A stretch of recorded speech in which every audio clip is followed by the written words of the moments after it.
السلام عليكم ورحمة الله وبركاته.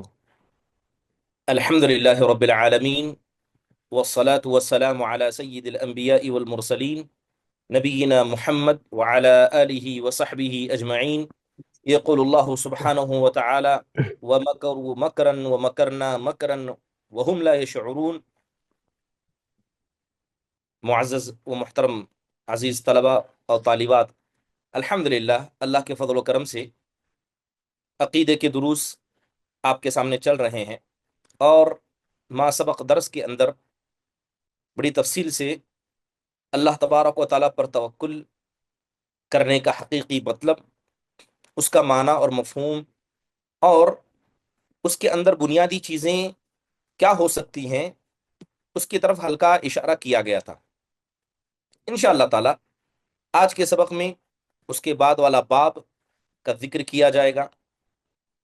میں اسکرین شیئر آپ کے سامنے کرتا ہوں، انشاءاللہ تعالیٰ اس سے پڑھیں گے آپ لوگ۔ باب نمبر 34، اللہ تعالیٰ کی تدبیر سے بے خوف نہیں ہونا چاہیے۔ اب یہاں پر بنیادی باتیں کچھ سمجھنے کی ہیں، پہلے کتاب پڑھ لیتے ہیں انشاءاللہ تعالیٰ، اس کے بعد شرح کی طرف آگے بڑھتے ہیں۔ اللہ سبحانہ و تعالیٰ کا ارشاد ہے: أَفَأَمِنُوا مَكَرَ اللَّهِ فَلَا يَأْمَنُوا مَكَرَ اللَّهِ إِلَّا الْقَوْمُ الْخَاسِرُونَ۔ کیا یہ لوگ اللہ کی تدبیر سے بے خوف ہیں؟ اللہ کی تدبیر سے وہی لوگ بے خوف ہوتے ہیں جو خسارہ اٹھانے والے ہوتے ہیں۔ دوسری جگہ اللہ سبحانہ و تعالیٰ نے ارشاد فرمایا: قال ومن يقنط من رحمت ربه الا الضالون، کہ اور گمراہ لوگ وہی ہوتے ہیں جو اللہ کی رحمت سے مایوس ہو جاتے ہیں۔ حضرت ابن عباس رضی اللہ عنہ سے مروی ہے کہ رسول اللہ صلی اللہ علیہ وسلم سے کبیرہ گناہوں کی بابت سوال کیا گیا، دریافت کیا گیا، وہ کون کون سے ہیں؟ تو آپ علیہ الصلوۃ والسلام نے کہا: الشرک باللہ، کہ کبیرہ گناہوں میں سب سے بڑا کبیرہ گناہ یہ ہے کہ انسان اللہ کے ساتھ شرک کرے، والیأس من روح اللہ، اور اللہ تعالیٰ کی رحمت سے مایوس ہو جائے، والامن من مکر اللہ، اور اللہ تعالیٰ کی گرفت سے، اس کے مکر سے بے خوف ہو جائے۔ حضرت عبداللہ بن مسعود رضی اللہ عنہ کہتے ہیں کہ اکبر الکبائر الاشراک باللہ والامن من مکر اللہ والقنوط من رحمت اللہ والیأس من روح اللہ، کہ سب سے بڑا کبیرہ گناہ اللہ کے ساتھ شرک کرنا، اور اللہ کے مکر سے مامون ہونا، اس کی رحمت سے نا امید ہونا، اور اسی طرح والیأس من روح اللہ، اللہ تبارک و تعالیٰ کا جو فضل ہوتا ہے، اس اللہ کے فضل سے بھی انسان کو کیا ہے، مایوس ہو جانا، سمجھیے یہی اس کا معنی ہوگا۔ تو یہاں پر بنیادی بات سمجھنے کی ہے کہ اللہ تعالیٰ کی تدبیر سے بے خوف ہونے کا مطلب کیا ہے۔ تدبیر کہتے کسے ہیں؟ تدبیر کا مطلب ہوتا ہے چیزوں کا انتظام کرنے والا، دبر یدبر، یہ عربی لفظ ہے، اس کا مطلب ہوتا ہے چیزوں کا دیکھ بھال کرنے والا، خیر اور شر لانے والا۔ اگر تدبیر کائنات کی تدبیر کہیں، صبح اور شام کو لانے والا، دن کو لے جا کر رات کو لانے والا، رات لے جا کر دن لانے والا، تو یہ کائنات کی تدبیر اللہ سبحانہ و تعالیٰ کرتا ہے۔ ایسی ہی تدبیر اللہ تبارک و تعالیٰ انسانی زندگیوں کے ساتھ کرتا ہے۔ اب ہمارے پاس خوشی ہے، ضروری نہیں کہ خوشی آگے باقی رہے، اللہ اسے غم کی طرف تدبیر کرے گا، غم میں ہے تو خوشی کی طرف لے جائے گا، صحت ہے تو بیماری کی طرف، زندگی ہے تو موت کی طرف۔ تو اسی طرح اللہ تعالیٰ کی تدبیر ہمیشہ چلتی رہتی ہے۔ اب اللہ کی تدبیر سے بے خوف ہونے کا مطلب کیا ہے؟ چلیے یہاں پر اتنی باتیں، کچھ باتیں میں انشاءاللہ تعالیٰ آپ کو بتاتا ہوں۔ بات اگر اللہ تعالیٰ کی تدبیر سے بے خوف ہونے کی جائے تو اللہ تعالیٰ کی تدبیر سے بے خوف ہونا یقیناً اسے اسلام نے بڑے گناہوں میں سے شمار کیا ہے، کہ اللہ تعالیٰ کی تدبیر سے کون بے خوف ہو سکتا ہے؟ وہ آدمی جو حقیقت میں اللہ تبارک و تعالیٰ کی پہچان نہیں رکھتا ہے۔ سب سے پہلے بنیادی اس کا مطلب سمجھیں گے۔ اب یہ جو لفظ ہے عربی المکر، ٹھیک ہے، تدبیر سے بے خوف ہونا، اس کو عربی میں لفظ مکر سے استعمال کیا گیا۔ اب اگر آپ دیکھیں کہ مکر کا عربی معنی کیا ہے، مکر یمکر مکرن فہو ماکر ومکور مکار، عربی لفظ ہے۔ مکر کا مطلب ہوتا ہے انسان کا کیا ہے، چالاکی کرنا، ٹھیک ہے، جسے ہم چال بازی کہتے ہیں، انسان کا چال بازی کرنا۔ اور عمومی طور پر جب مکر کا استعمال کیا جائے تو عربی کے اندر اس کا ہی مطلب ہوتا ہے۔ بعض اوقات میں مکر کا جو دوسرا مرادف لفظ غداری کہا جاتا ہے، کہ انسان مکر کرے، یعنی سامنے والے کے ساتھ غداری کرے، دھوکہ بازی کرے، اس کو مکر کہا گیا۔ لیکن جب اللہ سبحانہ و تعالیٰ کے مسئلے میں کہا جائے گا کہ اللہ تعالیٰ مکر کرتا ہے، تو اس کا مطلب کیا ہوگا؟ اس کا مطلب یعنی اللہ تعالیٰ مکر کرتا ہے، یعنی اللہ ہمارے ساتھ تدبیر کرتا ہے، اللہ تعالیٰ ہماری زندگیوں کو چلانے کے لیے جو تدبیر کرتا ہے اس کو مکر کہا گیا۔ اب اللہ کے مکر کیا مطلب ہے؟ اللہ کے مکر سے مامون ہونا، یعنی اللہ کی تدبیر سے بے خوف ہونا۔ اس کا حقیقی مطلب یہ ہے کہ انسان دل کے ساتھ مطمئن ہو جائے کہ اللہ کا عذاب مجھ پر نازل نہیں ہوگا۔ کیا انسان مطمئن ہو جائے کہ اللہ کا عذاب مجھ پر نازل نہیں ہوگا، نہ اللہ تعالیٰ میرا مراقبہ کر رہا ہے، نہ اللہ مجھے دیکھ رہا ہے، نہ اللہ میرا حساب لینے والا ہے۔ اس قدر انسان غفلت میں آ جائے جبکہ وہ گناہ کی حالت میں ہے، یعنی وہ دن بدن گناہ کر رہا ہے، اس کے بعد بھی غفلت میں ہے، اس کے بعد بھی اللہ تبارک و تعالیٰ کی مراقبت کے مسئلے میں وہ کیا ہے؟ مامون ہے، اللہ کے عذاب سے اسے ڈر نہیں لگتا، تو حقیقت میں یہ اللہ کی مکر سے، اس کی تدبیر سے بے خوف ہونے کا مطلب ہے۔ یعنی انسان گناہ بھی کرے اور اللہ سبحانہ و تعالیٰ سے بھی نہ ڈرے۔ ابن حجر الحیتمی رحمہ اللہ نے الامن من مکر اللہ اس لفظ کے معنی کو بتاتے ہوئے کہا کہ هو الاسترسال فی المعاصی مع اتکال علی الرحمہ، کہ انسان کیا کرے؟ گناہ پر گناہ کرتا جائے اور اللہ کی رحمت پر بھروسہ کر لے، چلیے اللہ معاف کرنے والا، چلیے اللہ رحم کرنے والا، اور وہ گناہ کرتے کرتے اس طرح کا معاملہ کرے۔ اور جیسے ابھی کتاب کے اندر بتایا گیا کہ یہ جو الامن من مکر اللہ ہے، اللہ کی تدبیر سے، اس کے عذاب سے آدمی کا مامون ہونا، اس کا بڑا گہرا تعلق اللہ تعالیٰ کی رحمت سے مایوس ہونے سے ہے، بڑا اس کا گہرا تعلق ہے۔ اللہ کی رحمت سے مایوس ہونے کا مطلب کیا ہے؟ یعنی بندہ مان لے کہ میری زندگی میں جو مصیبتیں ہیں، جو پریشانیاں ہیں، یہ کبھی مجھ سے دور نہیں ہونے والی ہیں، تو اس قدر آدمی اللہ تعالیٰ سے مایوس ہو جائے، یعنی یہ میرے نصیب میں ہی ہے، میرے ساتھ ایسا ہی ہوگا، اللہ تعالیٰ نے میرے ساتھ خیر کا فیصلہ نہیں کیا ہے، اور اللہ تبارک و تعالیٰ کی رحمت سے اس قدر مایوس ہو جائے کہ مایوسی دل میں بھی ہو اور اس کی زبان پر بھی آ جائے۔ حسن بصری رحم اللہ کہتے ہیں ان القنوت ترک فرائض اللہ سبحانہ و تعالیٰ فی السر، کہ اصل میں اللہ تعالیٰ کی رحمت سے مایوس ہونے کا مطلب یہ ہے کہ آپ تنہائی میں اللہ تعالیٰ کی ذات کو اپنے زندگی سے نکال دیں، یعنی جب آپ اکیلے ہیں، آپ غم میں ہیں، آپ اللہ کی ذات کو اپنے ذکر سے یعنی اپنے سے دور کر دیں، یقیناً یہ اللہ کی رحمت سے مایوس ہونا۔ تو اللہ کی رحمت سے مایوس ہونا، اللہ کی تدبیر سے یا اس کے مکر سے معمون ہونا، ان کا دونوں کا بڑا گہرا ربط ہے، بڑا گہرا تعلق ہے۔ چلیے اگر بات آگے کریں تو حقیقت مکر کیا ہے؟ حدیثوں کے اندر جب پڑھیں تو اللہ تبارک و تعالیٰ نے اس کی تدبیر سے مایوس، اس کی تدبیر سے بے خوف ہونا یا اس کے مکر سے معمون ہونا، اس کا ذکر حدیثوں کے اندر آیا ہے، اور اسے شریعت اسلامیہ ایک بڑا گناہ قرار دیتی ہے، اور یہ عقیدے کے باب میں بڑا خلل ہے۔ قرآن میں اللہ تعالیٰ کہتا ہے، سورہ اعراف کی آیت کریمہ ہے سنستدرجہم من حیث لا یعلمون، کہ ہم انہیں ڈھیل دیتے ہیں، ہم انہیں استدراج کرتے ہیں، ہم انہیں ڈھیل دیتے ہیں اس اعتبار سے کہ اس کا علم بھی ان کو نہیں ہے، اس بات کا شعور بھی ان کو نہیں ہے۔ تو اللہ تبارک و تعالیٰ اگر کسی آدمی کو گناہ کے بعد بھی، کفر کے بعد بھی، شرک کے بعد بھی اگر اللہ ہر اپنی نعمت اس کو دے رہا ہے تو یہ حقیقت میں استدراج ہے، یعنی اللہ کا اسے ڈھیل دینا ہے، اور یہاں پر اللہ تبارک و تعالیٰ کی مکر کا استعمال کیا گیا۔ اب ایک بنیادی چیز آپ کو بتا دوں کہ انسان بھی مکاری کرتا ہے، جسے ہم کہتے ہیں مکاری کرنا، مکر کرنا، غداری کرنا، اور یہاں اللہ کے لیے بھی مکر کا استعمال کیا گیا۔ تو ہم کیسے فرق کریں گے کہ ایک مکاری، غداری جو انسان کے حق میں ایک عیب کی چیز ہے، اللہ کے حق میں وہ تعریف کی لائق کیسے ہوگی؟ سب سے پہلے جب ایک مخلوق کسی کے ساتھ مکر کرتا ہے تو یہ مذموم ہے، کیونکہ اس میں مخلوق کیا کرتا ہے؟ سامنے والے کو دھوکا دیتا ہے، اسے گمراہ کرتا ہے، اس پر ظلم کرتا ہے، اسے دھوکا دے گا، اسے گمراہ کرے گا، اس پر ظلم کرے گا، تب جا کر کوئی انسان مکاری کرے گا، اور مخلوق کے حق میں یہ عیبدار چیز ہے، اسلام اس کو حرام قرار دیتا ہے۔ لیکن یہی مکر جب اللہ کے حق میں آئے تو یہ اللہ تبارک و تعالیٰ کی تعریف کی جانے والی صفات میں ہوگی، کیونکہ اللہ تبارک و تعالیٰ اسی انسان کے ساتھ مکر کرے گا جو اس کا حقدار ہے۔ اللہ تعالیٰ کبھی کسی ایمان والے کے ساتھ مکر نہیں کرے گا، اللہ تبارک و تعالیٰ مکر جو کرے گا انہی لوگوں کے ساتھ ہے جو اللہ تبارک و تعالیٰ کے ساتھ اس کی عبادت میں مکر کرتے ہیں۔ تو گویا اللہ تعالیٰ کے حق میں جو مکر ہے وہ انصاف ہے، وہ بدلہ ہے، اور اللہ سبحانہ و تعالیٰ کی اس میں تعریف کی جائے گی۔ چلیے حدیث سے سمجھتے ہیں۔ حدیث کے اندر آتا ہے، بڑی مشہور حدیث ہے، اور امام احمد رحمہ اللہ نے اس حدیث کو نقل کیا، حضرت عقبہ بن عامر کی حدیث ہے، کہتے ہیں اللہ کے نبی علیہ الصلوۃ والسلام کہتے ہیں اذا رأيت الله يعطي العبد من الدنيا على معاصيه ما يحب فإنما هو استدراج.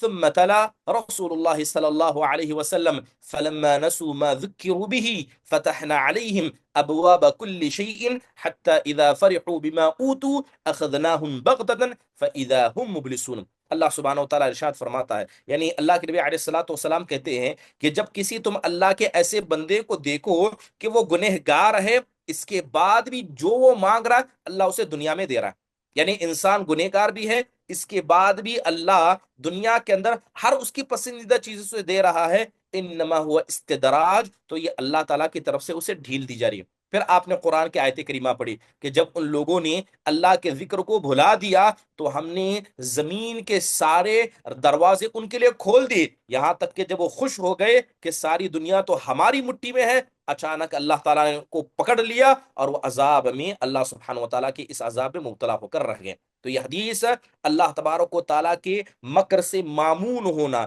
اس کی تدبیر سے بے خوف ہونے کی علامت، اس کے بارے میں بتا رہے ہیں. ایک دوسری حدیث ہے حضرت ابو ہریرہ رضی اللہ عنہ کی، اللہ کے نبی علیہ الصلوۃ والسلام سیدھے اللہ سے، یہ حدیث قدسی ہے، سیدھے اللہ سے بیان کرتے ہوئے کہتے ہیں، اللہ تعالیٰ کہتا ہے وعزتی وعزتی لا اجمع على عبدی خوفین وامنین اذا خافنی فی الدنیا امنته یوم القیامہ واذا امننی فی الدنیا اخفته یوم القیامہ.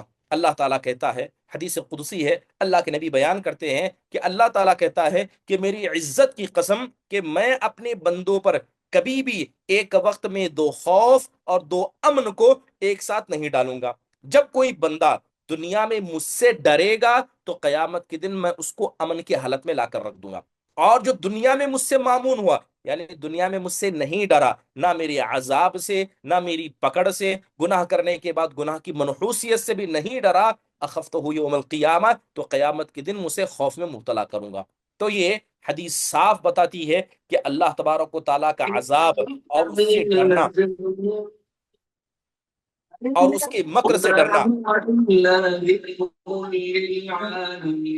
یہ آڈیو آف کر لیں جی. تو بات کر رہے تھے کہ اللہ سبحانہ و تعالیٰ کے مکر کے حوالے سے، تو یقیناً ایک اللہ تبارک و تعالیٰ کے بندے کو کیا ہے، اللہ تبارک و تعالیٰ کے عذاب سے ڈرنا چاہیے. اور خاص کر ایک انسان جب گناہ میں مبتلا ہو، گناہ میں مبتلا ہو کر بھی وہ اللہ تبارک و تعالیٰ کا بندہ اللہ سے نہیں ڈرتا ہے، تو یقیناً یہ چیز اس کے لیے اچھی نہیں ہے، بلکہ بسا اوقات اللہ تبارک و تعالیٰ کے مکر سے معمون ہونا یہ انسان کو بدگمانی میں مبتلا کر دیتا ہے.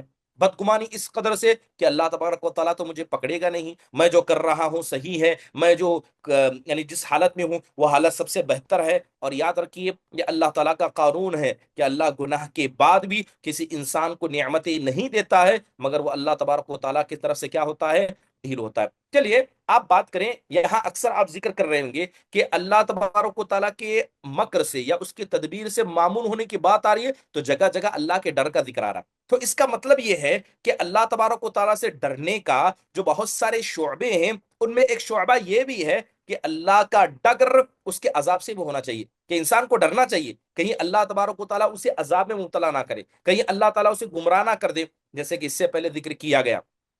تو خوف کا یعنی اللہ کے ڈر کا یہ اللہ کے مکر سے بڑا گہرا تعلق ہے، اور یہ ایمان والے کا حصہ ہے. اب ایمان والا کیسے ہوتا ہے؟ دیکھیے حدیثوں کے اندر بتایا گیا کہ اللہ تبارک و تعالیٰ کے مکر سے، اس کے عذاب سے انسان ڈرتا ہے، خاص کر ایمان والا. حضرت عبداللہ بن مسعود رضی اللہ عنہ کی بڑی مشہور حدیث ہے، اللہ کے نبی کہتے ہیں کہ ان المؤمن یرا ذنوبه كأنه قاعد تحت جبل يخاف ان يقع عليه وان الفاجر يرى ذنوبه كذباب مر على انفه فقال به هكذا. حدیث ہے، صحیح بخاری شریف کی ہے. حضرت عبداللہ بن مسعود کہتے ہیں اللہ کے رسول صلی اللہ علیہ وسلم نے فرمایا کہ ایک مومن آدمی کیا کرتا ہے، اپنے گناہوں کو ایسے دیکھتا ہے، جب اس سے گناہ صادر ہو جاتا ہے تو وہ ایسے دیکھتا ہے جیسے وہ پہاڑ کے نیچے بیٹھا ہوا ہے اور وہ پہاڑ کبھی بھی اس کے اوپر گرنے والا ہے، یعنی اتنا ڈرا ڈرا اور سہما سہما رہتا ہے جبکہ ایک فاجر آدمی کا معاملہ کیسا ہوتا ہے؟ وہ گناہ کرنے کے بعد ایسے رہتا ہے جیسے کہ اس کے ناک پر ایک مکھی آ کر بیٹھ گئی، بس اس نے ہاتھ کا اشارہ کیا اور مکھی اڑ گئی، جیسے اسے اس گناہ سے کوئی فرق ہی نہیں پڑا۔ تو یہ بنیادی طور پر فرق ہے کس کے بیچ میں؟ ایک ایمان والے کے بیچ میں، کہ وہ اپنے گناہوں سے کس قدر اللہ سے ڈرتا ہے، اور ایک فاسق اور فاجر، اور فاسق و فاجر کسے کہتے ہیں؟ جو کبیرہ گناہوں کو انجام دیتا ہے، اس کے درمیان جو کیا ہے، اپنے گناہوں کو بڑا ہی معمولی سمجھتا ہے، جیسے کہ وہ گناہ اس کی زندگی میں کوئی معاملہ نہ رکھتے ہو۔ بلکہ ایمان والوں کا حالت یہ ہے کہ ایمان والے نیک عمل کر کے اللہ سے ڈرتے ہیں، یہ اللہ کے خوف کا حق ہے۔ حضرت عائشہ نبی کریم صلی اللہ علیہ وسلم کی زوجہ محترمہ اور ہماری ام المؤمنین، ہماری ماں رضی اللہ عنہا فرماتی ہیں کہ ایک مرتبہ اللہ کے نبی علیہ الصلوۃ والسلام نے قرآن کی آیت کریمہ پڑھی، تو حضرت عائشہ نے ان سے پوچھا آیت کیا تھی؟ والذین یؤتون ما اتوا وقلوبهم وجیلہ، کہ وہ لوگ جن کو اللہ نے مال عطا کیا ہے وہ اپنا مال اللہ کی راہ میں دیتے ہیں اور ان کے دلوں میں اللہ کا ڈر ہوتا ہے۔ تو حضرت عائشہ نے پوچھا اے اللہ کے نبی، یہ لوگ جو صدقہ کر رہے ہیں کیا یہ شراب پیتے ہیں اور یہ چوری کرتے ہیں؟ کس وجہ سے وہ ڈر رہے ہیں؟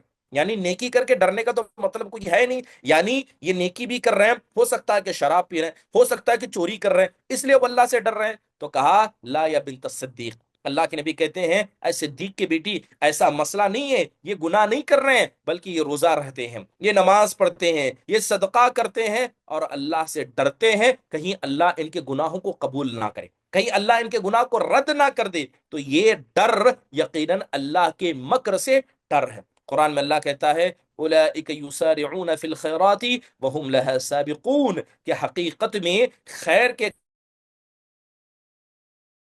یہ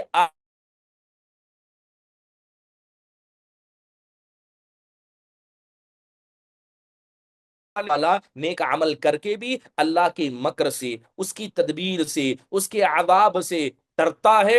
اور منافق آدمی کیا کرتا ہے؟ اللہ تبارک و تعالیٰ کے نہ مکر سے ڈرتا ہے اور نہ ہی کیا ہے، اسے اللہ سبحانہ و تعالیٰ کا کوئی ڈر اس کے دل میں لاحق ہوتا ہے۔ تو یہی اللہ کے مکر سے ڈرنے کا مطلب ہے۔ کچھ حدیثوں میں بہت ساری باتیں ایسی ہی کہی گئی، جیسے ایک حدیث ہے حضرت عبداللہ بن عمر رضی اللہ عنہ کی، امام بہقی رحمہ اللہ نے اس حدیث کو نقل کیا۔ اللہ کے نبی علیہ الصلوۃ والسلام کہتے ہیں کہ انما يدخل الجنت من يرجوها وانما يجنب النار من يخافها وانما يرحم الله من يرحم۔ حدیث ہے، اللہ کے نبی علیہ الصلوۃ والسلام فرماتے ہیں کوشش کریں کہ جتنے لوگ مجلس میں شریک ہیں سارے لوگ اپنا آڈیو کو خود سے آف رکھیں، اور کبھی ایسا نہ ہو کہ دوران کلاس آپ کا آڈیو خود سے آن ہو جائے، اس کا خیال کریں، ٹھیک ہے؟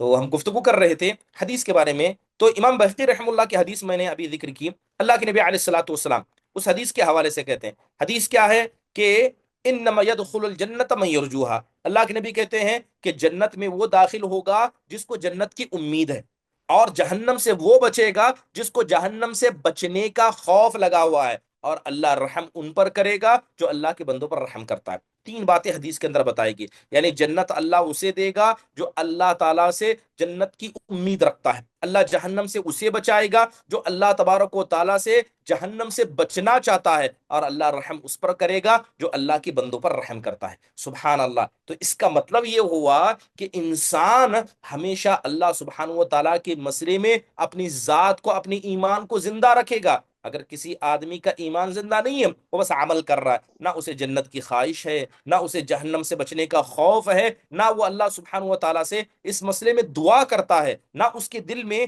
دعا ہے، امید ہے، تو کیا ایسا آدمی اللہ سبحانہ و تعالیٰ کی جنت سے بچ سکتا ہے اور اس کے جنت سے داخل ہو سکتا ہے اور جہنم سے بچ سکتا ہے؟ ایسا نہیں ہو سکتا۔ تو بنیادی طور پر یہ ہے کہ آدمی کو اللہ تبارک و تعالیٰ کی جنت کو حاصل کرنے کے لیے نیک عمل کرنا پڑے گا۔ کیا بس امید سے جنت کسی کو مل جائے گی؟ ایسا ہوتا نہیں ہے۔ لہذا جنت کی امید آپ کب رکھیں گے؟ جب آپ نیک عمل کریں گے، اللہ تعالیٰ سے حسن گمان رکھیں گے۔ جہنم سے کب بچیں گے؟ جب آپ اس کے عذاب سے بچنے والے کاموں سے اپنے آپ کو بچا لیں گے اور اللہ تعالیٰ کے مسئلے میں بدگمان نہیں ہوں گے۔ اور اللہ سبحانہ و تعالیٰ ایسے ہی آدمی پر رحم کرتا ہے جس کے دل میں اللہ تعالیٰ نے رحمت رکھی ہے، یعنی جو دوسروں پر رحم نہیں کرتا اللہ تعالیٰ بھی ایسے لوگوں پر رحم نہیں کرتا۔ چلیے اور ایک حدیث آپ کو بتاتا ہوں۔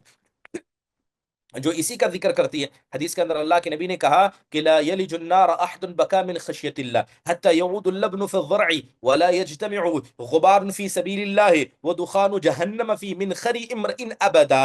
اللہ کے نبی علیہ الصلوۃ والسلام بیان کرتے ہیں کہ وہ آدمی کبھی جہنم میں جا نہیں سکتا جس نے اللہ تعالیٰ کی خشیت سے دنیا میں رویا ہو، یعنی کہ بیٹھا تھا، اچانک اللہ کا ڈر یاد آیا اور وہ آدمی رونے لگ گیا، تو اللہ کے نبی علیہ الصلوۃ والسلام کہتے ہیں کہ ایسا آدمی کبھی جہنم میں جا نہیں سکتا۔ اس کا جہنم میں جانا کتنا مشکل ہے؟ اتنا ہی مشکل ہے جیسے کہ ایک دودھ جس کو گائے کے تھن سے دھو دیا گیا دوبارہ وہ دودھ تھن میں داخل ہو جائے، یہ ہونا ناممکن ہے۔ ایسا ہی اللہ کے ڈر سے ڈرنے، اللہ کے ڈر سے رونے والے کا جہنم میں داخل ہونا ناممکن ہے۔ تو اس حدیث پر غور کریں کہ آدمی کو اللہ تعالیٰ کے ڈر سے رونا چاہیے۔ اب انسان کب ڈرے گا؟ نیک عمل کر کے بھی ڈرے گا، گناہ کرنے کے بعد بھی ڈرے گا، اور اگر انسان نیکی کرتا ہے، گناہ سے بچتا ہے، تب بھی اللہ کے مکر سے وہ ڈرے گا، تبھی جا کر وہ آدمی کیا ہے، اس حدیث کا صحیح طور پر مصداق بنے گا، صحیح طور پر اس آدمی کا، اس حدیث کا حقدار بنے گا۔ تو اللہ تعالیٰ کی خشیت، اس کا ڈر انسان کے دل میں ہمیشہ ہونا چاہیے، ورنہ اگر کوئی آدمی گناہ کرتا اللہ سے نہیں ڈرتا ہے اور ایمان لاتا ہے، نیک عمل کرتا تب بھی اللہ سے نہیں ڈرتا ہے، تو کہیں نہ کہیں وہ اللہ سبحانہ و تعالیٰ کے مکر سے مامون نہیں ہے۔ بنیادی بات۔ اب یہ جو اللہ کے مکر سے مامون ہونے کی بات کی جا رہی ہے، یہ چھوٹا گناہ ہے یا کبیرہ گناہ ہے؟ کیا لگتا ہے آپ لوگوں کو؟ کیا یہ کوئی ایسا گناہ ہے جسے ہم کہہ سکتے ہیں کہ مکروہ عمل ہے، یا یہ حرام کاموں میں آتا ہے؟ میں اس میں آپ لوگوں کی رائے جاننا چاہ رہا ہوں۔ یہ جو گناہ ہے، اللہ تعالیٰ کے عذاب سے نہ ڈرنا، ہمیشہ معمون ہونا دل میں سے، چلیے اللہ تعالیٰ رحم کرے گا، ہم اللہ کے عذاب میں مبتلا نہیں کیے جائیں گے، ہم ایمان والے ہیں، ہمارا عمل اچھا ہے، تو یہ اس گناہ کا مرتبہ کیا ہے؟ کسی کوئی رائے اس میں؟ کیا آپ کو کیا لگتا ہے؟ کیا آپ نے کبھی اس کے بارے میں سنا ہے، جانا ہے؟ کبیرہ گناہ ہے؟ جی ہاں، چارٹ باکس میں کسی نے لکھا کبیرہ گناہ ہے جی۔ اور کوئی؟ جی عبداللہ۔ جی شیخ، یہ حرام ہے شیخ، ولا یعمل حرام ہے، مکر مطلب اللہ کبیرہ گناہ ہے الا جی۔ القوم الضالون بول کے بولا گیا ہے شیخ، حرام ہے شیخ۔ اللہ تبارک و تعالیٰ نے یعنی قوم ضال کہا ہے ایسے لوگوں کو، ٹھیک ہے، جزاک اللہ خیر عبداللہ۔ اور کوئی؟ تو دو باتیں آئیں، ایک کبیرہ گناہ کہا، اور دونوں رائے یہی کہ کبیرہ گناہ ہے، اور صحیح بات یہ ہے کہ یہ حرام ہے، اللہ کی مکر سے معمون ہونا حرام ہے۔ جیسے بھی قرآن کی آیت پڑھی گئی، میں بتاتا ہوں، قرآن میں اللہ تعالیٰ کہتا ہے وَمَا قَدْرُ اللَّهَ حَقَّ قَدْرِهِ وَالْأَرْضُ جَمِيعًا قَبْضَتْهُ يَوْمَ الْقِيَامَةِ وَالسَّمَاوَاتُ مَطْوِيَّاتٌ بِيَمِينِهِ سُبْحَانَهُ وَتَعَالَى عَمَّا يُشْرِكُونَ۔ اللہ تعالیٰ کا جو مقام ہے، اس کا جو قدر و مقام و مرتبہ ہے، لوگوں نے اللہ تبارک و تعالیٰ کے مقام و مرتبے کو جانا ہی نہیں ہے۔ لوگوں نے اللہ تبارک و تعالیٰ کے مقام و مرتبے کو، اس کی قدر کو جانا ہی نہیں ہے، بلکہ مقام و مرتبہ اللہ تعالیٰ کا کیا ہوگا کہ قیامت کے دن سارے، یعنی جو آسمان و زمین ہوں گے، اللہ تعالیٰ ان کو ایک مٹھی میں پکڑ لے گا، جبکہ اللہ سبحانہ و تعالیٰ تمام چیزوں سے پاک ہے جس کا برا یہ ذکر کرتے ہیں۔ تو جب انسان حرام کام کو انجام دے گا تو اسے اللہ سے ڈرنا چاہیے، جب نیکی کا کام کرے گا اسے اللہ سے ڈرنا چاہیے، کیونکہ بغیر اللہ کے ڈر کے کوئی آدمی دنیا میں کامیاب ہو ہی نہیں سکتا۔ گویا یوں سمجھ لیجئے کہ ایمان کا دار و مداری اس پر ہے۔ چلیے، علامہ ابن القیم رحمہ اللہ نے بڑی پیاری بات کہی اس میں ایک قول ذکر کر دیتا ہوں۔ امام ابن القیم رحمہ اللہ کہتے ہیں کہ دل کو حرکت میں دینے والی تین چیزیں، اس کو ضرور یاد رکھیے اور لکھ کر رکھیے کہ دل کو حرکت دینے والی تین چیزیں، یا تو انسان محبت میں کام کرے گا، آگے بڑھے گا، یا تو انسان ڈر سے کام کرے گا، یا تو انسان کسی امید میں کام کرے گا۔ اب وہ کام اللہ تعالیٰ کی عبادت کے بارے میں بات کر رہے ہیں، یا تو انسان اللہ تعالیٰ کی عبادت کیا کرے، مارے محبت میں کرے، یا تو اللہ سے ڈر کر اس کی عبادت کرے، یا تو اللہ سے کسی امید میں عبادت کرے۔ اب اس کی مثال دیتے ہیں ابن قیم رحمہ اللہ علیہ، مثال دیتے ہوئے کہتے ہیں کہ مان لیجئے اس کی مثال ایک پرندے کے جیسے ہے، اور جو محبت ہے وہ پرندے کا سر ہے، اور جو خوف ہے اور جو امید ہے وہ پرندے کے دو پر ہیں، پرندے کے دو پر ہیں۔ اگر پرندے کا سر کاٹ دیا جائے تو کیا پرندہ زندہ رہ سکتا ہے؟ نہیں زندہ رہ سکتا، مر جائے گا۔ تو جس آدمی کے دل میں اللہ اس کے رسول کی محبت ہی نہیں ہوگی، اس آدمی کے دل میں ایمان ہے ہی نہیں، گویا ایمان ٹوٹلی ختم ہے۔ چلیے، اب ایک آدمی اللہ سے محبت کرتا ہے، اس کے رسول سے محبت کرتا ہے، اس کے دین سے محبت کرتا ہے۔ اب جو خوف ہے، یہ جو ڈر ہے، جو امید ہے، اس کی مثال دیتے ہوئے کہتے ہیں کہ اگر انسان کے جو پرندہ ہے اپنے دونوں پروں کو بیلنس بنا کر ہوا میں اڑتا ہے، اگر ایک پر بھی اوپر نیچے ہو گیا تو پرندے کا بیلنس بگڑ جائے گا۔ ویسے ہی جس ایمان والے کے دل میں اگر خوف زیادہ ہو گیا یا امید زیادہ ہو گئی اور یہ دونوں برابر نہیں رہے، تب بھی اس کے ایمان کا بیلنس بھی بگڑ جائے گا۔ مان لیجئے اگر پرندے کے دونوں پر کو کاٹ دیا جائے تو وہ آ کر زمین پر گر جائے گا اور جو چاہے پرندے کا شکار کر پائے گا۔ تو کہتے ہیں کہ جس آدمی کے دل میں اللہ کا ڈر نہ ہو، اللہ سے امید نہ ہو، سب سے پہلے شیطان اسے اپنا لقمہ بنا لے گا۔ نہ وہ اللہ سے ڈرتا ہے، نہ اسے اللہ تعالیٰ سے امید ہے، تو وہ شیطان کا سب سے پہلے لقمہ بن جائے گا، اور شیطان بڑی آرام سے اسے اور اس کے ایمان کو برباد کر کے رکھ دے گا۔ تو پتہ یہ چلا کہ اللہ تعالیٰ کا ڈر اور اللہ کے ڈر میں اس کے عذاب کا ڈر، اس کے مکر کا ڈر، یہ انسان کے لیے واجب اور ضروری ہے۔ اگر حدیث بیان کرے، جیسے بتایا گیا کہ یہ کبیرہ گناہوں میں سے ایک کبیرہ گناہ ہے۔ کبیرہ گناہ ہے، کوئی معمولی گناہ تو ہے نہیں، کبیرہ گناہ ہے۔ اب اس کی حرمت کے حوالے سے حدیثوں کے اندر بیان کیا گیا۔ حضرت ابو موسیٰ اشعری رضی اللہ عنہ کا ایک بڑی مشہور حدیث ہے کہ جو آدمی کبیرہ گناہ اللہ کے مکر سے نہیں ڈرتا ہے، وہ آدمی کبیرہ گناہ کو انجام دیتا ہے۔ حدیث کے اندر آیا، اللہ کے نبی کہتے ہیں کہ ان اللہ لیملی للظالم حتی اذا اخذہ لم یفلتہ، ثم قرأ وکذالک اخذ ربک اذا اخذ القرى وہی ظالمۃ ان اخذہ علیم شدید۔ سورہ ہود کی آیت کریمہ ہے۔ اللہ کے نبی علیہ الصلوۃ والسلام کہتے ہیں کہ جب اللہ تبارک و تعالیٰ کسی ظالم کو مہلت دیتا ہے تو اللہ اس وقت تک مہلت دیتا ہے، اس کے بعد اچانک اللہ تعالیٰ اسے پکڑ لیتا ہے۔ پھر آپ نے قرآن کی آیت کریمہ پڑھی کہ تمہارے رب نے جب کسی قریے کو پکڑنا چاہا، ان کو عذاب میں مبتلا کرنا چاہا، جبکہ وہ ظالم تھی، تو اللہ کی پکڑ نے ان کو پکڑ لیا، اور بے شک اللہ تعالیٰ کی پکڑ بڑی دردناک ہے اور بڑی شدید ہے، بڑی خوفناک ہے۔ چلیے، تو اس حدیث کے اندر بتا دیا گیا، کیا بتا دیا گیا؟ کہ اللہ سبحانہ و تعالیٰ مہلت دیتا ہے، تو لہذا اگر کوئی آدمی مہلت کو مان لے اور مہلت سے خوش ہو جائے، گناہ کر رہا ہے پھر بھی اللہ نعمتوں سے نواز رہا ہے اور اس کے دل میں اللہ کا ڈر نہیں ہے، اللہ کے عذاب کا ڈر نہیں ہے، اللہ کی پکڑ کا ڈر نہیں ہے، اللہ کی مراقبت کا ڈر نہیں ہے، تو ایسا آدمی اپنی نعمتوں پر فخر کرنے لگ جائے گا، زمین والوں پر ظلم کرنے لگ جائے گا۔ اسی لیے دیکھیں، جب اللہ تعالیٰ کا عذاب آتا ہے، اکثر لوگ برے ہوں گے، اس میں چند نیک ہوں گے، تو کیا چند نیک لوگوں کا خیال کر کے اللہ عذاب کو ٹال دے گا، یا اکثر برے لوگوں کا خیال کر کے اللہ عذاب کو لائے گا؟ حدیثوں کے اندر بتا دیا گیا کہ جب اللہ تعالیٰ کا عذاب آئے گا تو نیک اور برے سب لپیٹ دیے جائیں گے۔ حضرت عائشہ رضی اللہ عنہا کے سامنے جب یہ حدیث اللہ کے نبی نے بیان کی تو حضرت عائشہ رضی اللہ عنہا کہتی ہیں، اللہ کے نبی صلی اللہ علیہ وسلم انہلکو وفینا الصالحون، اے اللہ کے نبی، کیا اللہ تعالی ہم کو ہلاک کرے گا جبکہ ہمارے بیچ میں نیک لوگ ہوں گے؟ تب آپ نے کہا، ان اللہ اذا انزل سطوته باہل نقمته وفیہم الصالحون فیصابون معهم ثم یبعثون علی نیاتهم واعمالهم۔ سبحان اللہ، اللہ کے نبی نے کہا، اے عائشہ، جب اللہ تعالیٰ کا غضب گنہگاروں پر نازل ہوتا ہے تو اللہ تعالیٰ نیک لوگوں کو بھی اس میں شامل کر دیتا ہے۔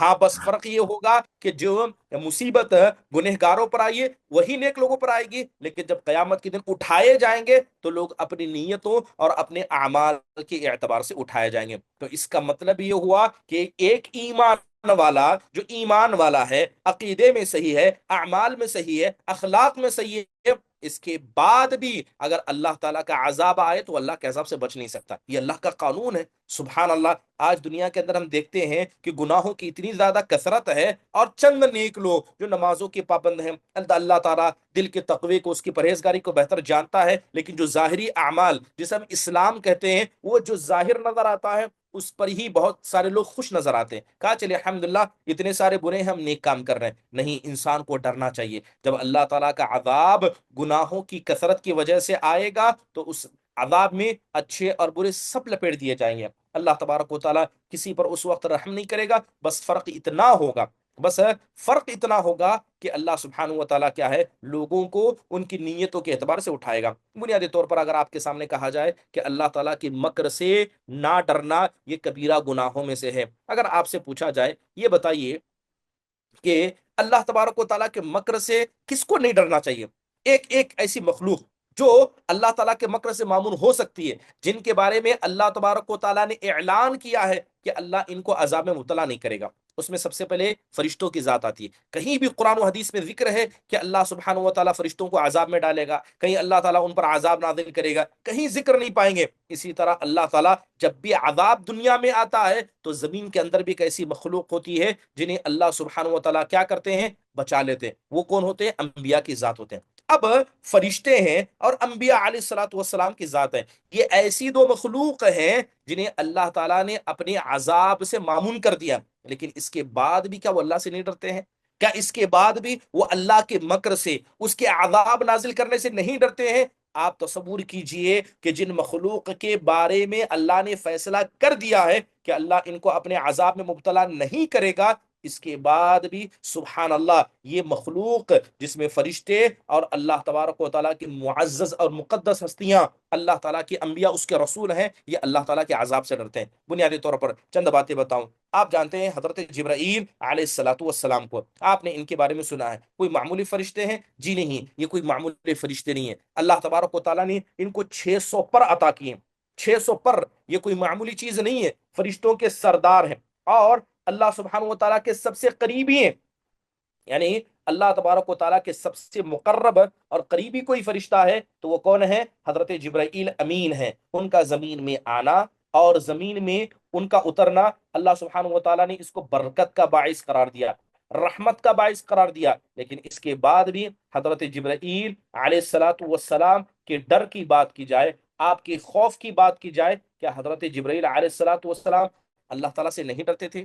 ہاں, کہ اللہ تبارک و تعالیٰ کا خوف ان کے دل میں نہیں تھا؟ حدیث کے اندر بتایا جائے, حدیث رسول آتی ہے, اللہ کے نبی علیہ الصلوۃ والسلام کہتے ہیں کہ جب مجھے معراج پر اوپر بلایا گیا, جب اللہ کے نبی صلی اللہ علیہ وسلم آسمانے میں گئے تو اللہ کے نبی علیہ الصلوۃ والسلام آگے گئے سدرۃ المنتہا تک. جب آپ ملائے اعلیٰ, ساتوں آسمانوں کے اوپر جو ملائے اعلیٰ ہے, جب آپ وہاں تک پہنچے تو اللہ کے نبی علیہ الصلوۃ والسلام کہتے ہیں کہ میں نے جبرائیل کو دیکھا. حدیث کے اندر کالحلس البالی اس کا لفظ آیا گیا, کہتے ہیں کہ میں نے جبرائیل علیہ الصلوۃ والسلام کو دیکھا کہ وہ زمین سے ایسے چپک کر تھے, یعنی اللہ تعالیٰ کے حضور میں زمین سے ایسے چپک کر تھے جس طرح کی کسی گھوڑے کے اوپر ایک چمڑے کا کپڑا ڈالا جاتا ہے تاکہ اس گھوڑے کے اوپر بیٹھنے والا اس گھوڑے سے نیچے نہ گرے. تو وہ کپڑا جتنا مضبوطی سے گھوڑے کے چمڑے سے چپک جاتا ہے اتنی ہی مضبوطی سے حضرت جبرائیل زمین سے چپکے ہوئے تھے, اور اللہ تعالیٰ کے خوف میں ان کا حال تھا, اللہ تعالیٰ کے خوف میں ان کا حال تھا. جبکہ اللہ تبارک و تعالیٰ حضرت جبرائیل سے گفتگو کرتا ہے,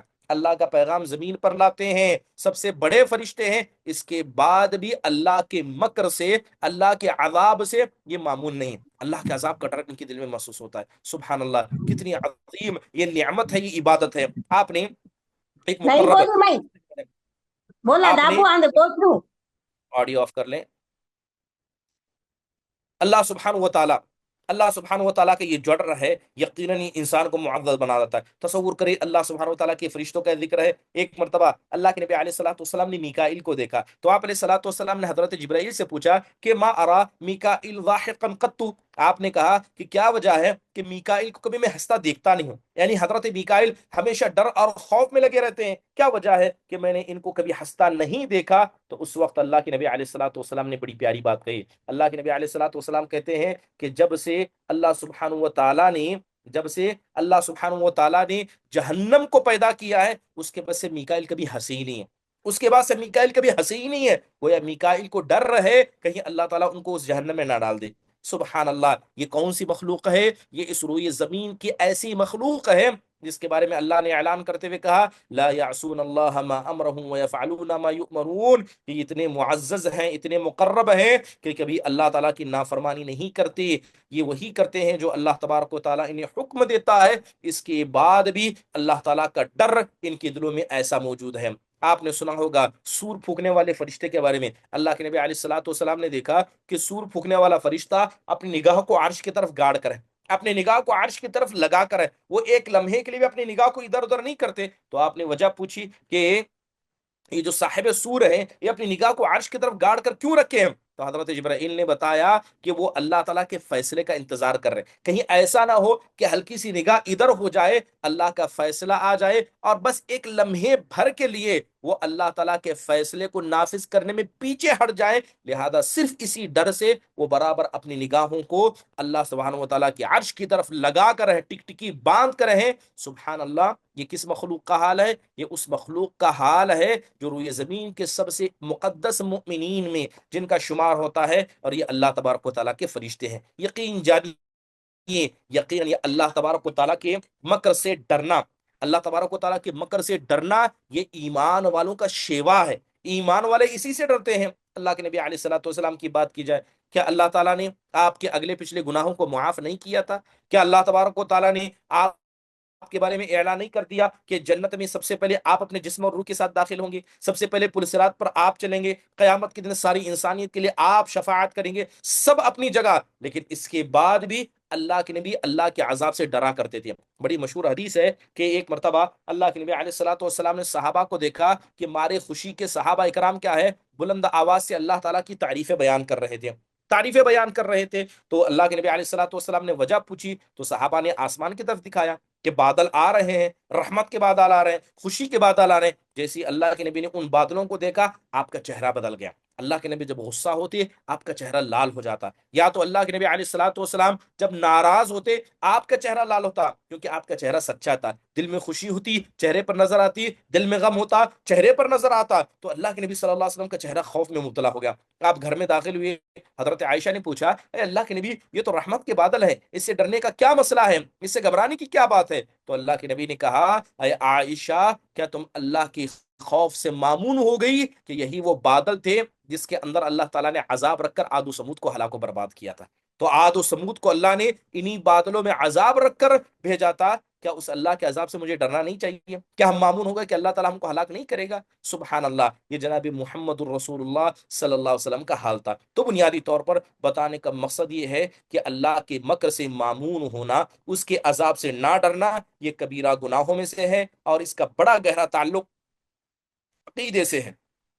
کیونکہ جو آدمی نہ اللہ تعالیٰ سے ڈرتا ہے، نہ اللہ تعالیٰ کا خوف رکھتا ہے، یقیناً ایسے آدمی کا عقیدہ بڑا ہی کمزور ہے، اس کا عقیدہ بڑا ہی کمزور ہے۔ محترم حاضرین، یہی وجہ ہے کہ انسان کو اللہ سے ڈرنا چاہیے، کئی چیزوں میں سے ڈرنا چاہیے۔ کہیں اللہ تبارک و تعالیٰ اسے منافق نہ بنا دے، ڈرنا چاہیے کہیں جو عمل کیا اللہ تعالیٰ اسے رد نہ کر دے۔ انسان کو ڈرنا چاہیے کہیں اللہ تعالیٰ اس کے دل کو نہ پھیر دے۔ انسان کو ڈرنا چاہیے کہیں نیک عمل کرنے کے بعد بھی اللہ سبحانہ و تعالیٰ کیا ہے، اسے اپنے عذاب میں مبتلا نہ کرے۔ انسان کو ڈرنا چاہیے کہیں اللہ سبحانہ و تعالیٰ علیہ کیا ہے، اس کیا ہے، بری موت یعنی خاتمہ بالسوء نہ اسے کر دے۔ یہ ساری چیزوں سے انسان کو ڈرنا چاہیے۔ ان میں سے ایک ڈر الامن من مکر اللہ، یعنی اللہ تعالیٰ کے مکر سے مأمون کا نہ ہونا، یا یوں کہیے اللہ سبحانہ و تعالیٰ کے خوف سے ڈرنا، یہ ضروری ہے۔ ایک بنیادی باتیں اس سبق کے حوالے سے تھی۔ چلیے، اگر کسی کا کوئی سوال ہو تو ضرور ذکر کریں، اگر کوئی بات سمجھ میں نہ آئی تو۔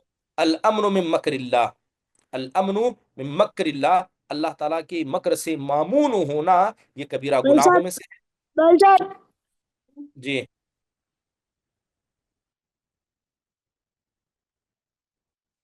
تو اللہ تعالیٰ کے مکر سے مامون ہونا یہ کبیرہ گناہوں میں سے ہے۔ اسی کا ذکر اس حدیث کے اندر اور اس سبق کے اندر کیا گیا۔ کوئی سوال ہے جو یہ بات سمجھ میں نہ آئی ہو تو؟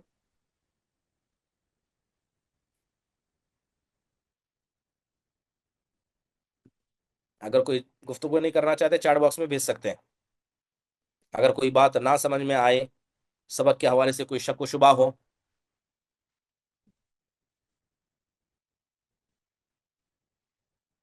السلام علیکم ورحمۃ اللہ وبرکاتہ شیخ۔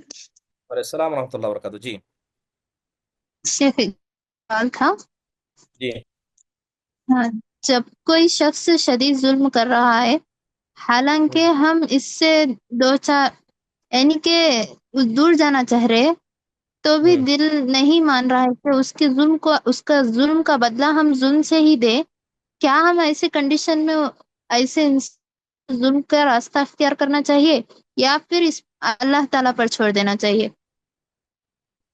دیکھیے، بنیادی طور پر کیا ہے، بہت سارے مسائل انسان کی زندگی میں ہوتے ہیں۔ بنیادی طور پر یہ بات آپ سمجھ لیجئے کہ دنیا کا کوئی آدمی دنیا میں سکون سے رہنے کے لیے نہیں آیا، ٹھیک ہے؟ ہر کسی کو اللہ تعالیٰ آزمائے گا، مصیبت آنا یہ انسان کی فطرت میں داخل ہے، پہلی اس چیز کو آپ مان لیجئے۔ یہی وجہ ہے کہ جب ہمارے باپ آدم دنیا میں آئے تھے کوئی گناہ ان پر نہیں تھا، لیکن مصیبت میں مبتلا کرنا یا مبتلا کیا جانا انسان کی فطرت میں ہے. اس لیے اللہ تعالیٰ کہتا ہے کہ جو بھی انسان دنیا میں ہے اللہ اسے ضرور آزمائے گا. کسی کی آزمائش گھر والوں کے ذریعے ہوتی ہے، کسی کی آزمائش باہر والوں کے ذریعے ہوتی ہے. اگر کوئی آدمی جیسے مثال کے طور پر کسی پر ظلم ہو رہا ہے تو ظلم کو اللہ نے حرام قرار دیا. آپ ظلم کا بدلہ ظلم کے ذریعے نہیں دے سکتے. ٹھیک ہے، اللہ تعالیٰ کہتا ہے انی حرمت الظلم علی نفسی وجعلتہ بینکم محرما فلا تظالموا، کہ ظلم کو میں نے اپنے اوپر حرام قرار دیا ہے، لہذا آپس میں ایک دوسرے پر ظلم نہ کرو. اگر کوئی آپ پر ظلم کر رہا ہے تو معاملے کو اللہ کے حوالے کریں. اگر آپ اسے برداشت کر سکتے ہیں، نہیں برداشت کر سکتے، ایسے لوگوں سے دور ہو جائیں. اور یاد رکھیے، آپ اگر بدلہ لینا چاہتے ہیں تو کیا کوئی آدمی اللہ سے بہتر بدلہ لے سکتا ہے؟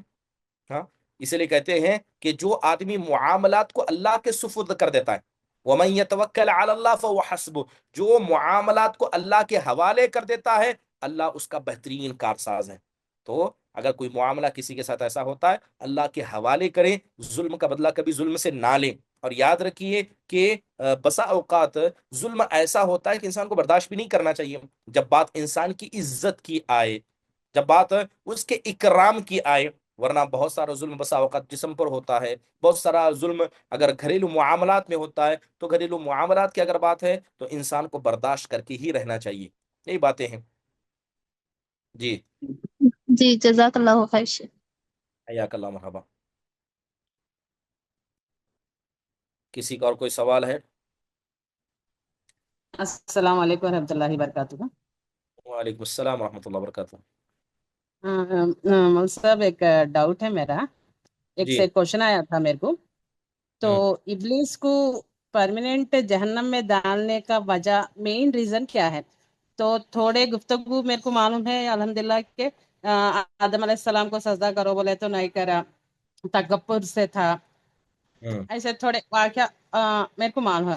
جو کوشچن کرے میرے کو وہ پوچھے کہ یہ نہیں ہوتے، اور ایک مین ریزن ہے جو دونوں کے بیچ میں جو گفتگو چلا اللہ اور ابلیس کے.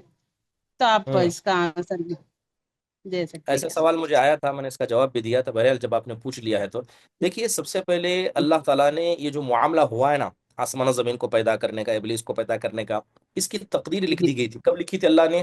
آسمان و زمین کو پیدا کرنے سے 50,000 سال پہلے اللہ نے لکھ دیا کہ ایسا ہوگا. تو جو ہوا ہے وہ جی تقدیر کی وجہ سے ہوا، پہلا ریزن. ٹھیک ہے. دوسرا ریزن کہ شیطان کو اللہ تعالیٰ نے کیوں مردود قرار دیا؟ سب سے پہلے شیطان کا گناہ یہ تھا کہ اس نے حسد کیا. آدم کو نیکیاں ملی. سب سے پہلے اللہ تعالیٰ نے آدم علیہ السلام کو اپنے ہاتھ سے پیدا کیا. آدم کو اللہ تعالیٰ نے سب سے خوبصورت بہترین گھر جنت میں بھیجا. تو ابلیس کو حسد ہوا. اس حسد کی وجہ سے کیا ہے، اس نے آدم کو سجدہ کرنے سے انکار کیا. تو حسد بڑا گناہ تھا. اس کے بعد تکبر، اللہ تعالیٰ نے کہا سجدہ کرو تو کہا نہیں، سجدہ نہیں کروں گا کہا. تیسری خود پسندی، کہ اس نے کہا کہ انا خیر من، میں آدم سے بہتر ہوں. آدم کو تو نے مٹی سے پیدا کیا اور تو نے مجھے کیا ہے آگ سے پیدا کیا. تو کتنے گناہ ہوئے ہیں یہاں؟ تقریباً 4 گناہ ہو گیا. پہلا، سب سے پہلا کیا ہے؟ تقدیر وجہ ہے. دوسرا حسد ہے. تیسرا کبر ہے. چوتھا خود پسندی ہے. ٹھیک ہے. تو خود یہ سارے پسند. گناہ تھے. اب اتنے سارے اس نے گناہ کیے تو اللہ تبارک و تعالیٰ سے توبہ بھی کر سکتا تھا، توبہ بھی نہیں کی. یہ 5واں گناہ اس کا. توبہ بھی نہیں کیا، بلکہ اللہ تعالیٰ نے اس نے مہلت مانگی. کہا اے اللہ تعالیٰ تو مجھے مہلت دے. آدم علیہ السلام سے بھی غلطی ہوئی، شیطان سے بھی غلطی ہوئی. آدم نے معافی مانگی، اللہ نے معاف کر دیا. شیطان نے معافی نہیں مانگی، اللہ سے مہلت مانگی کہ اللہ تو مجھے قیامت تک زندہ رکھ. اللہ تعالیٰ نے مہلت دے دی. تو یہ 5واں بڑا جی گناہ تک توبہ تباہ نہ کرنا. تو یہ سارے گناہ ہیں. جی جزاک اللہ خیر. حیاک اللہ، مرحبا. سوال ہے کہ اللہ کی مکر سے مراد، اللہ کی مکر سے مراد کیا ہوتا ہے ایکچوئل میں؟ تھوڑا وضاحت کیجیے. میں نے ابھی بتایا اللہ کی مکر سے مراد یہ ہے کہ اللہ کے عذاب سے نہ ڈرنا. ٹھیک ہے. اللہ تعالیٰ کے عذاب سے نہ ڈرنا، گناہ کرنے کے بعد اللہ تعالیٰ کا ڈر دل میں نہ رکھنا، اللہ تعالیٰ پکڑے گا اس کا ڈر نہ ہونا. ہاں، یہ ساری چیزیں اس کے اندر آتی ہیں. جی، اللہ کے عذاب سے نہ ڈرنا. اور عذاب صرف بروں پر نہیں آتا، نیکو بروں پر سب پہ آتا ہے. ہوں. کبیرہ شیخ گناہ ایک سوال ہے چیٹ باکس میں. جی، کبیرہ گناہوں سے کیسے بچیں؟ دیکھیے، کبیرہ گناہ سے بچنا ہے تو سب سے پہلے کوئی بھی آدمی گناہ سے اللہ تعالیٰ کی توفیق کے بغیر نہیں بچ سکتا. جب تک اللہ کی توفیق نہیں ہوتی کوئی نیک عمل نہیں کر سکتا، جب تک اللہ کی توفیق نہیں ہوتی کوئی گناہوں سے نہیں بچ سکتا، اور اللہ کی توفیق مانگنے سے ملتی ہے، ٹھیک ہے؟ اور بندہ اللہ تعالیٰ سے کیسے مانگتا ہے؟ دعا سے، اس لیے مومن کا سب سے بڑا ہتھیار دعا قرار دیا گیا ہے۔ آپ کسی بھی کبیرہ گناہ سے بچنا چاہتے ہیں، سب سے پہلے اللہ سے دعا کیجیے کہ اللہ اس گناہوں سے بچا کر رکھے، پھر اس کے بعد توبہ کرنا، جو گناہ آپ سے ہوا ہے، ظاہری بات ہے کبیرہ گناہ اس سے پہلے ہوا ہوگا تو اس سے توبہ کرنا، اور توبہ کی جو شرطیں ہیں، جو کنڈیشن ہے، اس کو فالو کرنا۔ سب سے پہلے آپ دل کے اندر، آپ کے اندر ندامت ہو، دوبارہ گناہ نہ کرنے کا ارادہ ہو، اور اللہ تعالیٰ کے مسئلے میں اتنی شرمندگی ہو کہ انسان دوبارہ اس گناہ کو کبھی نہ کرے۔ تو یہ بنیادی چیزوں کو فالو کریں، دعا کریں، سب سے بہتر۔ اور اس کے علاوہ جس کبیرہ گناہ میں انسان مبتلا ہوتا ہے، اس کے چور دروازے ضرور ہوں گے، جیسے زنا کے چور دروازے، زنا کا سب سے چور دروازہ نکاح ہے، تو ہر گناہ کا ایک چور دروازہ ہوتا ہے، اس دروازے سے دور رہیے، اس وہاں تک جو راستے ہیں تو اس کو بھی چھوڑ دیجئے۔ تو انشاءاللہ تعالی یہ کچھ بنیادی چیزیں ہیں جس سے ہو سکتا ہے کہ انسان کبیرہ گناہوں سے بچ جائے۔ جی السلام علیکم ورحمۃ اللہ وبرکاتہ شیخ۔ وعلیکم السلام ورحمۃ اللہ وبرکاتہ۔ تدبیر کے معنی بتائیے تھوڑا۔ تدبیر، ہم۔ جیسے میں نے بتایا، دبر یدبر، تدبیر کا مطلب ہوتا ہے چلانا، اللہ پروسیس کی کرنا۔ تدبیر سے جو بے خوف ہوتا ہے وہ حقیقت میں اللہ تعالیٰ سے بے خوف ہوتا ہے، معنی تدبیر ہے۔ مطلب اللہ تعالیٰ جو چلا رہا ہے، اس لیے میں ہم۔ نے شروع میں وضاحت کر دی، اللہ تعالیٰ، اللہ کائنات کی تدبیر کر رہا ہے۔ کائنات کی تدبیر مطلب صبح کو لے جانا، شام کو لانا، آسمان کو زمین کو برابر رکھنا، چاند ستاروں کا برابر اگنا، اسی کو تدبیر کہتے ہیں، جسے مینج ہم۔ کرنا کہتے ہیں، چیزوں کو اس کی جگہ پر رکھنا۔ ہم کھڑے ہیں اللہ کے فضل سے کھڑے ہیں، اپنے پیروں پر نہیں کھڑے ہیں، ورنہ انسان کی کیا ہم۔ اوقات کہ اپنے پیر پر کھڑا ہو جائے۔ آسمان بغیر ستون کے گر کیوں نہیں رہا ہے؟ کھڑا ہے اپنی جگہ، قیامت کے دن آئے گا یہ نہیں رہے گا، پورا ڈسبیلنس ہو جائے گا۔ تو اللہ تعالیٰ قیوم ہے، اللہ نے ان کو پکڑ کر رکھا ہے۔ تو یہ اللہ تعالیٰ کی تدبیر ہے، اللہ نے ہر چیز کو اس کی جگہ پر رکھا ہے۔ اللہ تعالیٰ ہم کو زندگی دیتا ہے، پھر اللہ تعالیٰ ہم کو موت کی طرف لے جاتا ہے، یہ اللہ کی تدبیر ہے۔ تو جو کام ہو رہے ہیں، جو کائنات میں جو کچھ پروسیس ہو رہا ہے، جو مینج ہو رہا ہے، اس کو کہتے ہیں تدبیر، جی چلانا، شکریہ۔ چلانے والا۔ جی ہم۔ حیاک اللہ۔ جزاک اللہ خیر۔ ہم۔ شیخ ایک سوال ہے چیٹ باکس میں، شوہر جی نیک نہیں ہے، صحبت اچھی نہیں ہے، دین سے دوری ہے، دین کی طرف کیسا لانا، ایسا کچھ سوال ہے ان کا۔ اگر شوہر نیک نہیں ہے، دیکھیے مومن کا سب سے بڑا ہتھیار دعا ہے، دعا سے بڑھ کر مومن کے پاس کچھ نہیں۔ سب سے پہلے اللہ تعالیٰ سے دعا کرنا خالص طور پر۔ چلیے اب آپ اللہ تعالیٰ سے برابر دعا کر رہے ہیں شوہر کی نیکی کے لیے، اب اسے نیکی کے راستے پر لا بھی جانا۔ اور آج کل سب سے پہلے یہ ہے کہ شوہر کو برائی سے بچایا جائے تاکہ وہ نیکی کے راستے پر آ جائے۔ جب ایک آدمی برائی کے راستے پر ہوتا ہے تو ہر برائی دوسرے برائی کا دروازہ ہے، اور ہر برائی نیکی سے دور ہونے کا طریقہ ہے، تو اسے برائی سے بچائیں۔ ظاہری بات ہے برائی انسان کیوں کرتا ہے؟ یا تو اللہ تعالیٰ کا خوف نہیں ہوگا، اللہ اس کے رسول سے محبت نہیں ہوگی، اس کے علاوہ بری صحبتیں، ٹھیک ہے، برا ماحول، یہ ساری چیزیں میٹر کرتی ہیں۔ تو ان تمام چیزوں پر انسان کو نظر دوڑانی پڑے گی کہ کیوں انسان برا ہے، کیوں میرا شوہر برا ہے، کیوں اللہ تعالیٰ سے ڈرتا نہیں ہے۔ ہاں، ہو سکتا ہے برے ساتھی ملے ہوں، دنیا پرست ساتھی ملے ہوں، مسجدوں سے دور ہو، علماء کی مجلسوں سے دور ہو، اللہ تعالیٰ کا ڈر نہیں ہے، تو ساری بنیادی چیزیں ہو سکتی ہیں۔ تو تمام چیزوں پر غور کر کے تمام چیزوں سے قریب کیا جائے تو انشاءاللہ تعالیٰ اس سے ہو جائے گا۔ سب سے پہلے ہم وہ دعا ہے، ان کے لیے دعا کریں، اور جو اسباب ہے اس کو اختیار کریں۔ جی ایک آخری سوال ہے لگتا ہے چیٹ باکس میں، تقدیر کے قسموں کی وضاحت کرے۔ تدبیر کہ تقدیر؟ تقدیر کے قسموں کی وضاحت کرے۔ اچھا دیکھیے، بات اگر رکھی جائے تقدیر کی، تقدیر کی کئی ساری قسمیں ہیں، اس کے مراتب ہیں تقدیر کے۔ انشاءاللہ تعالیٰ ہو سکتا ہے کہ یہاں پر آپ لوگوں کے سامنے اس کا آ جائے، ذکر آ جائے، کیونکہ ایمان کے اہم حصوں میں تقدیر آتی ہے جسے کہا جاتا ہے۔ تو تقدیر کئی قسم کی ہوتی ہے، ایک ہوتی ہے تقدیر حولی، سب سے پہلے تقدیر ابدی جس کو کہا جاتا ہے، تقدیر ازلی، یعنی اللہ تبارک و تعالیٰ نے سارے ازل کی چیزوں کو، یعنی اللہ تعالیٰ نے آسمان و زمین کو پیدا کرنے سے پہلے ایک تقدیر لکھ دی جس کو تقدیر ازلی کہا جاتا ہے، وہ اصل ہے جو لوح محفوظ میں محفوظ ہے۔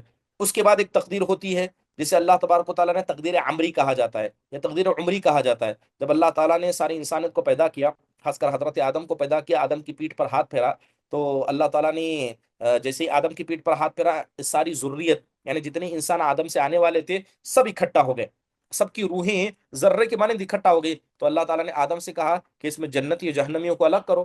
تو حضرت آدم نے پوچھا کتنے؟ تو اللہ تعالیٰ نے کہا کہ ہر 1000 میں سے 999 یہ جہنمی، ایک جنتی، الگ کرو. تو حضرت آدم نے الگ کر دیے. تو وہ دوسری تقدیر ہوئی. ٹھیک ہے. اس کے علاوہ تیسری تقدیر جو ہر سال لکھی جاتی ہے، جسے ہم ليلۃ القدر کی رات کہتے ہیں، ہر سال تقدیر لکھی جاتی ہے. اس کے بعد کیا ہے؟ تقدیر روزانہ بھی لکھی جاتی ہے. کل یوم ہوا فی شان، روزانہ اب کل کیا ہونے والا ہے اس کو تقدیر کو لکھا جا رہا ہے. تو اس طرح تقدیر کی 4 یا 5 قسمیں علماء نے بیان کی ہیں. تقدیر کے مراتب ہوتے ہیں، تقدیر کی قسمیں ہوتی ہیں. تو اگر آپ مراتب کو سمجھیں گے تو تقدیر کی قسموں کو سمجھنے میں آپ کو آسانی ہوگی. جی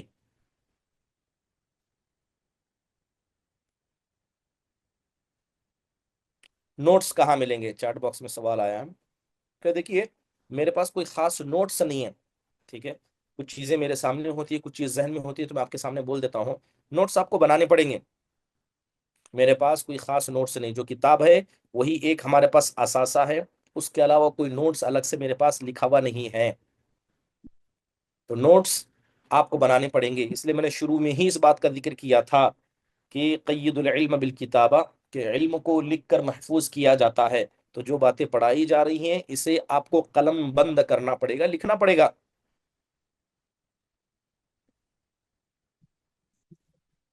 چلیے اسی کے ساتھ ہم اس کی مجلس کے اختتام کا اعلان کرتے ہیں. انشاءاللہ تعالی بقیہ باتیں انشاءاللہ آئندہ جائیں گی. چلیے ختم مجلس کی دعا پڑھیے. سبحانک اللہم و بحمدک، اشہد ان لا الہ الا انت، استغفرک و اتوب الیک. السلام علیکم ورحمۃ اللہ وبرکاتہ. شاء اللہ.